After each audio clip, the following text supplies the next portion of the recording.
Velosipedin neçədir? Velosipedim C100 Pro V2 7000 manat yapıyor. Evet. Uşaqlar Gəncəyə gəlmişik, velosipedin neçədir çəkirik. Velosipedin neçədir? Velosipedin neçədir? Velosipedin neçədir? Velosipedin neçədir? 250. Velosipedin neçədir? Velosipedin neçədir? Velosipedin neçədir?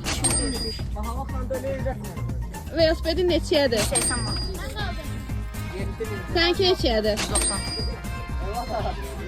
Velosipedin neçədir? 130. Səninki neçədir? 270. 195. Yanda bir su. Velosipedin neçədir? 95. Səninki neçədir? 750.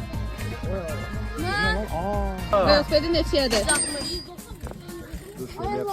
Velosipedin neçədir? Velosipedim C100 Pro V2 dünyada sayıda var. 7000 manat yapıyor öyle. 10.000 demedin mi? 10.000 şu an satarsam 10.000. Bana gelişi 7000.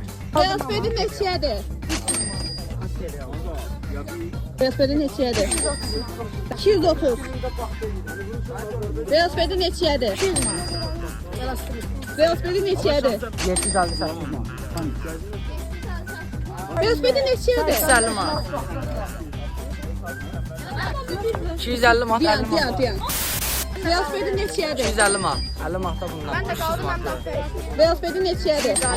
5 250 manat. Neler var?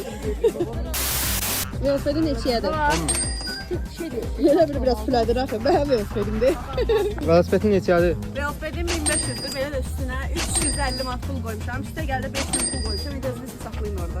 Oldu. Bir gəl.